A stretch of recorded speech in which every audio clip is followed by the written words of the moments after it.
ایک نیکی، ایک نیکی جو ہے انسان کے اندر روشنی اور ایسی ایسی، یہ خیر ایک لمبا چوڑا باب ہے، آپ نے یہ حدیث سنی ہے کہ ایک نیکی دل میں ایک سفید نقطہ ڈالتی ہے۔ وہ سفید نقطہ کیا ہے؟ روشنی ہے۔ نیکیاں کرتا چلا جاتا ہے انسان، روشنی بڑھتی چلی جاتی ہے۔ بعض ایسے اولیاء اللہ اور نیکی کرنے والے، نیکی کے اوپر مداومت کرنے والے ایسے ہوتے ہیں کہ بیٹھے یہاں پہ ہوتے ہیں اور ان کی نیکیوں کا نور اور ان کی نیکیوں کی روشنی پورے عالم میں پھیلی ہوتی ہے۔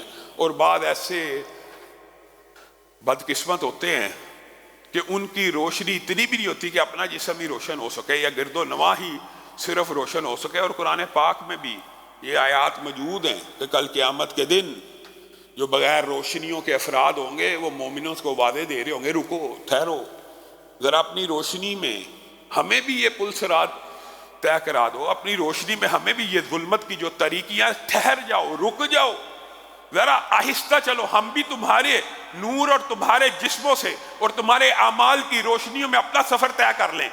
جنتی کیا کہیں گے؟ لوٹ جاؤ، لوٹ جاؤ، واپس جاؤ اس دنیا میں۔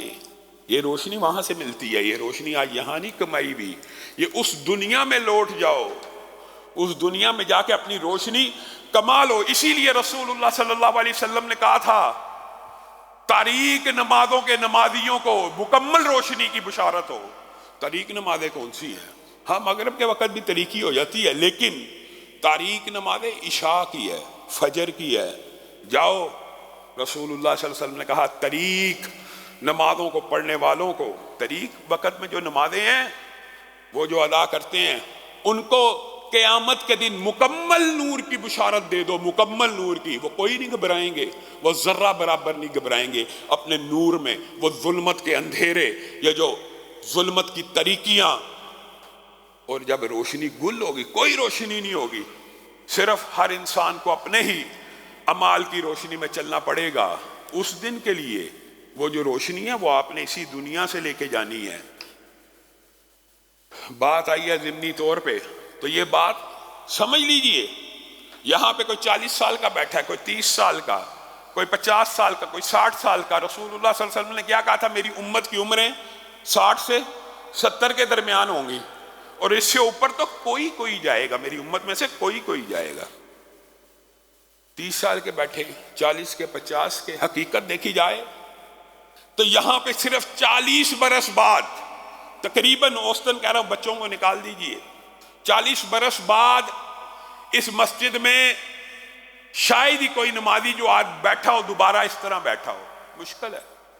یہ رسول اللہ صلی اللہ علیہ وسلم کی حدیث بھی ہے، اللہ کی سنت بھی ہے، چلے جانا ہے۔ 40 برس بھی نہیں رہے، 50 برس لگا لیجئے، 60 برس بعد تو شاید ہی کوئی بچہ بھی یہاں پہ دوبارہ موجود ہو، کوئی بھی نہیں ہوگا، کسی نے بھی نہیں رہنا۔ اور اگر آپ یہ سمجھتے ہیں کہ آپ نے اپنے بچوں کی بڑی اچھی تربیت کی ہے، کرنی چاہیے، اس پہ اعتراض نہیں ہے۔ آپ دنیا سے چلے جائیں گے تو وہ آپ کے لیے دعائیں کریں گے، اچھی تربیت ہوگی، کریں گے، لیکن کتنی دیر کریں گے؟ آج کل انسان تو 5 وقت کی نماز کے لیے مشکل سے وقت نکالتا ہے، 5 وقت کے لیے، اللہ کے لیے اتنا سا ٹائم ہے بس، اللہ کے لیے جو خالق ہے، مالک ہے، اس کے لیے یہ ٹائم ہے۔ تو باپ کے لیے ظاہر ہے جو نماز پڑھنے آئے گا 5 وقت، اسی میں سے کچھ وقت ماں باپ کے لیے دعا کر دے گا۔ آپ جو ساری زندگی اپنے بیوی بچوں کا پیٹ پالنے کے لیے حلال و حرام کی تمیز بھی نہیں کرتے، وہ آپ کے لیے کیا کریں گے؟ کتنا عرصہ کریں گے؟ 10 سال، 20 سال؟ اس کے بعد یہ سارے سلسلے ختم ہو جائیں گے۔ آپ نے اس دنیا سے اپنے نور کو لے کے جانا ہے، آپ نے لے کے جانا ہے۔